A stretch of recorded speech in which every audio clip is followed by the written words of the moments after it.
সন্তান হবে আমাদের কেউ বোঝে না। তোকে দেখাচ্ছি না, প্রত্যেকটা ঘরে মারের জন্য। Good morning, welcome back to my channel. তো তোমরা কেমন আছো? আশা করি ভালো আছো। আর আমিও ভালো আছি, কিন্তু অনেক দিন পর ব্লগটা শুরু করলাম, কারণ একটু ডিস্টার্বে ছিলাম, ব্লগটা স্টার্ট করতে পারিনি। তো এর আগে হচ্ছে একটা ব্লগ বানিয়েছিলাম, তো সেখানেও সেই ব্লগটাও আর কি ছাড়িনি। একটু মাইন্ডটা খারাপ ছিল, একটু টেনশনের মধ্যে ছিলাম।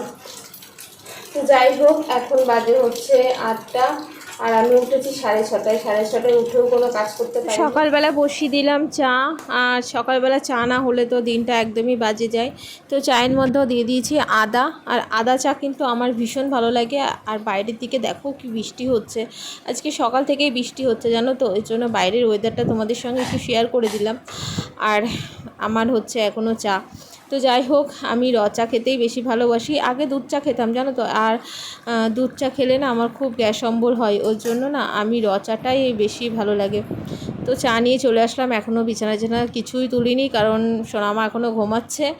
আর সকালবেলা চা আর বিস্কুট, এটা হচ্ছে না খেলে আমার দিনটা যেন চলেই না। আর তার আগে তো থাইরয়েডের ওষুধ খেতেই হয়, সেটা খাওয়ার পরে দেখো সোনামা এখনও ঘুমাচ্ছে, এখনও ওঠেনি, এখন প্রায় 9:30 বাজে। তারপরে জোর জবরদস্তি সব তুলেই দিলাম, ঘুম থেকে উঠেছে।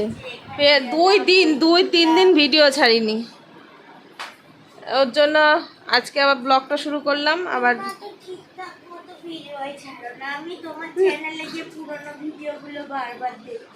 না, আমার কেন ইউটিউব চ্যানেলে তো প্রতিদিনই ভিডিও যাই, মাত্র 2 দিন যায়নি। আগে কদিন প্রবলেম হয়েছিল, আগে কদিন কম ছেড়েছিলাম। হ্যাঁ, এবার তো রেগুলারই দেখতে পাই। সকালবেলা সংসারের কাজ শুরু করে দিলাম, এখন হচ্ছে খাটটা ঝাড়বো। সোনামা দেখো ঘুম থেকে উঠে সোফায় বসে লাত খাচ্ছে।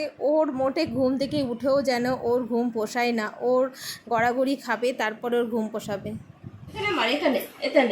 এতে কোথায় মারবো, এতে না মারবো। তুই কালকে আমার মোবাইল ফেলেছিস কেন বল, মোবাইল?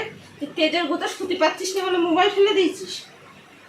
এখানে দেবো আবার চোখ টিপ করা।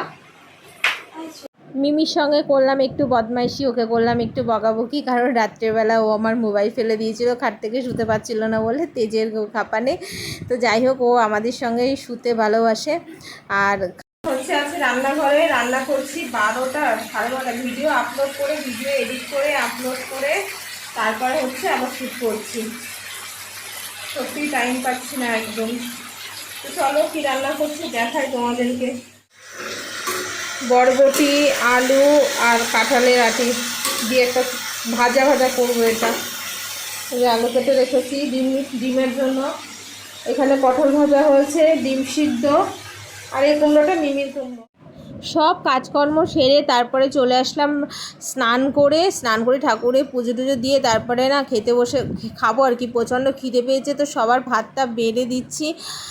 সোনামার যেহেতু শরীরটা খারাপ, সেই ব্লগটা আমি শ্যুট করতে পারিনি, তোমাদেরকে দেখাতে পারিনি। এই যে বললাম ব্লগে যে আমি ভিডিও করতে পারিনি, হ্যাঁ ঠিকই ভিডিও করতে পারিনি। তোমরা নিশ্চয়ই যারা আমার ডেলি ব্লগ দেখো তারা দেখলেই বুঝতে পারবে যে আমার কন্টিনিউ ভিডিও কিন্তু যাচ্ছে না, মানে প্রতিদিনই ভিডিওটা প্রতিদিন যাচ্ছে না, একদিন বাদে আমার ভিডিও যাচ্ছে।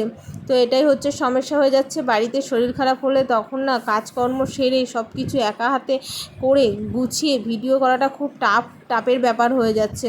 তো সেই কারণে এই ভিডিওটাও আমার মানে গতকাল আমি দিতে পারিনি, এর জন্য আমি আজকে দেব।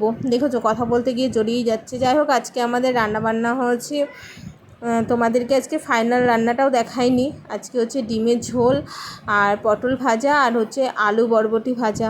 তো সবাইকে খেতে দেওয়ার পরে তারপরে আমিও একটু নিজে খেতে বসে গেলাম, খাওয়া দাওয়া করলাম, করে এখন বসে গেছি আড্ডা দিতে। এই দেখো জিলাপি, হ্যাঁ তো এই জিলাপিটা হচ্ছে আমাদের বাড়িওয়ালা যে আছে ওনারা দিয়েছে জিলাপিটা। তো আমরা দুপুরবেলা বললাম, খেতে বসে বলেছিলাম তোদের সারপ্রাইজ দেব। তো ওরা বলছিল কি সারপ্রাইজ, তা বললাম এই যে জিলাপি সারপ্রাইজ। তো সবাই মিলে এখন ভাগ বাটারা করে জিলাপি খাচ্ছি। হ্যাঁ, তো খাওয়া দাওয়া করে এখানে চলছে আড্ডা, আর আমরা এখন শুয়ে আছি। আমার নামে বল, হচ্ছে কি বল, কি বলছিস বল তুই। সামনাসামনি বলে দে। আমি তো শুধু এটা বলছিলাম, পরে প্যান প্যানানি কান্না জুড়বে আর বলবে আমাদের কথা কেউ বোঝে না, আমরা খুবই খারাপ রে, ওদেরও সন্তান হবে, আমাদের কেউ বোঝে না। আর বলবে আমরা ফালতু ফালতু ওদেরকে মারতে, এটা চোখ দিয়ে জল বার করে তো তোরা তো ফালতুই, তোদের মানুষ করে হবে কি? ফালতু ওদেরকে মানুষ করছি।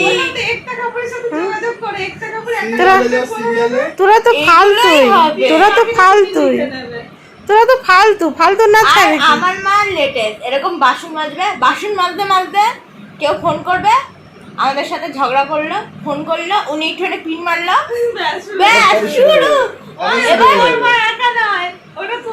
বাসন মাজতে মাজতে ফোনটাকে এখানটা কি তোর মা করে?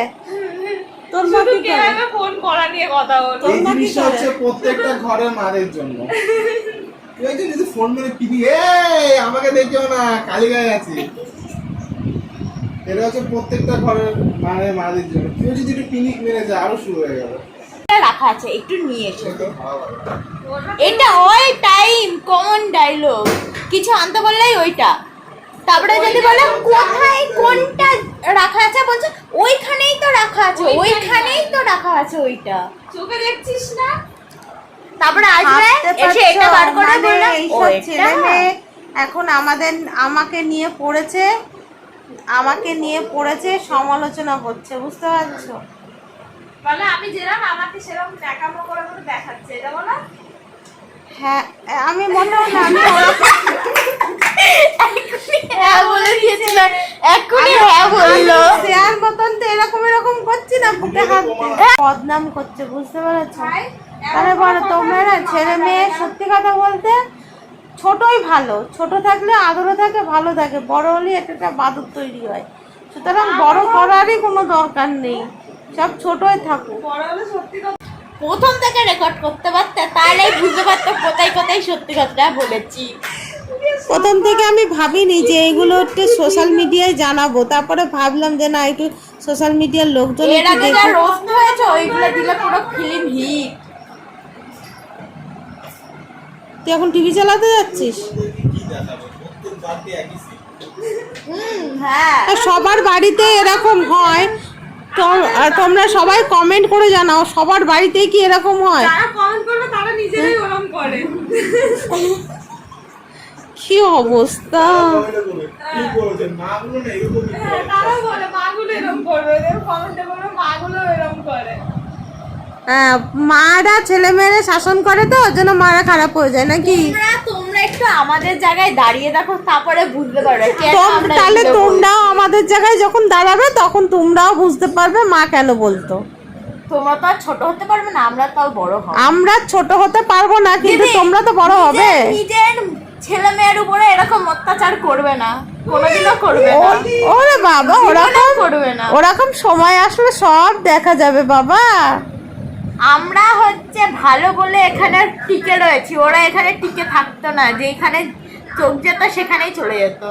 ওরা ওরকম বলবে, আমিও যদি বেঁচে থাকি তোমার ছেলে মেয়ের কথা শুনবো, আর এই ভিডিও রেকর্ডটা আমার থাকলো, এই ইউটিউব যদি বেঁচে থাকে তাহলে তোর ছেলে মেয়েকে শোনাবো তোর ডায়লগ। আচ্ছা শোনাবে তো? হ্যাঁ, কিন্তু আমার ছেলে মেয়ে হবে নাকি এটা দেখে নিও, কারণ আমি তো বিয়েই করবো না। বিয়ে তো করবি, আজ নয় তো কাল করবি, এখন ছোট বলে বলছিস না, যখন বড় হবে তখন তো করবি। 24 বছরের হয়ে যাব দাদা। কাল মানে কাল নয়, কাল মানে কালই না, কাল মানে কাল নয়, কাল মানে কাল, এটা কথার কথা। আজ মানে আজ, কাল মানে কাল। এত ঝগড়ুটি কেন তোরা? আরে এটা আমাদের মা বাবার থেকে পেয়েছি, মা আর মাসির থেকে পেয়েছি। আচ্ছা, মা মাসে ঝগড়ুটি, এটা তো তোর মাকে আমি মানে ভিডিওটা করে রেখেছি, তোর মা তো দেখবেই। আর তোর মাকে, তোর মা যদি আমার ইউটিউব নাও দেখে তাও বিশেষ করে বলবো বোন তুই অন্তত এই ভিডিওটা দেখ। ইউটিউব দেখে না এটা না, ভিডিও আসে ডেইলি দেখে। ঠিক আছে, এই ভিডিওটা আমি তোমার ইউটিউব থেকে উড়িয়ে দেবো, নো প্রবলেম। তুই আমার ইউটিউব থেকে কি উড়াবি? তুই কি উড়াবি? কোনো সমস্যা এটা আমি ছাড়বো, তুই উড়াতে পারবি? এত বড় ক্ষমতা তো রয়ে গেছে। হ্যাকারের কাছে চলে যাবো, কত নেবে 5 লাখ দিয়ে দেবো, কিন্তু ওরে বাবা, যাবে না। 5 লাখ টাকা গুনতে পারিস? সুপারি দেবো, সুপারি সুপারি। হ্যাঁ 5 লাখ টাকা গুনতে পারিস? তা দে আমার একটা, আমার 1 লাখ দে, বেশি দিতে হবে না। 1 লাখ দে, তাহলে 1 লাখ ভিডিও, এই মাত্র। ভিডিও ছাড়বো না, তুই 1 লাখ দে। আমি ভাবলাম 1 কোটি 2 কোটি চাই। দে আমি একটা নেকলেস বানিয়ে নিয়ে আসি, দে আমি একটা নেকলেস আচ্ছা বানিয়ে নিয়ে তোমার আসি। জন্য কোহিনূরের স্পেশাল নেকলেস এনে দিয়ে দেবো, কোনো সমস্যা নেই আমার। হাম বহুত আমির হ্যায়। ওরা মনে হয়। যা টিভিটা একটু চালা, যা তোদের ঝগড়া শুনি না। হচ্ছে 7:10 আর আমি রেডি হয়ে গেছি। তো কোথায় যাচ্ছি, চলো একটু যাব বাজারে, তো তোমরাও সঙ্গে থাকো আর চলো কোথায় যাই আর কি করতে যাচ্ছি চলো সেটাও দেখতে পারবে। সেটা পরে বলছি, ততক্ষণ তোমরা ভিডিওটা দেখতে থাকো। আর আমি আর সোনামা যাচ্ছি, আর সোহান হচ্ছে কলকাতাতে গেল, ওই বোনের মেয়ে ছিল, বোনের মেয়েকে দিতে গেল। তো চলো আমরা ঘুরে আসি, তারপরে হচ্ছে আবার কথা হচ্ছে। তো তখন হচ্ছে বললাম যে বাজারে যাচ্ছি, তোমাদেরকে দেখালাম জানো তো, হাফ রাস্তাও যায়নি, এই মানে এই আমাদের যে মেন রাস্তাটা, মেন রাস্তা ওঠার আগে ওখানেই হঠাৎ করে দেখি কর্তামশাই বাজার নিয়ে ঢুকছে, ব্যাস আর যাওয়া হলো না। তো সারপ্রাইজ দিয়ে দিয়েছে, ওর জন্য যাওয়া হলো না। আর ভেবেছিলাম বাজারে একটু কাজ আছে, সেগুলো হচ্ছে তোমাদের সঙ্গে পরে শেয়ার করতাম কী কাজ ছিল, তা সেটা যখন মিটেনি তাহলে সেটা নিয়ে আর এখন আলোচনা করবো না, পরে ব্লগে নিশ্চয়ই দেখাবো। আর সোনামা হচ্ছে একটা রোল নিয়ে এসছে, ও হচ্ছে রোল খাচ্ছে। তো চলো আজকের ব্লগটা এখানেই শেষ করি, আর ব্লগটা এমনিতেই অনেকটা বড় হয়ে গেছে। তো তোমরা ব্লগটা দেখতে থাকো, কেমন হয়েছে অবশ্যই কমেন্ট করো। আর কী যেন একটা বলবো, ঠিক আছে চলো, তো পরবর্তী ব্লগে আবারও দেখা হচ্ছে তোমাদের সঙ্গে। ততক্ষণ সবাই ভালো থাকবেন, সুস্থ থাকবেন।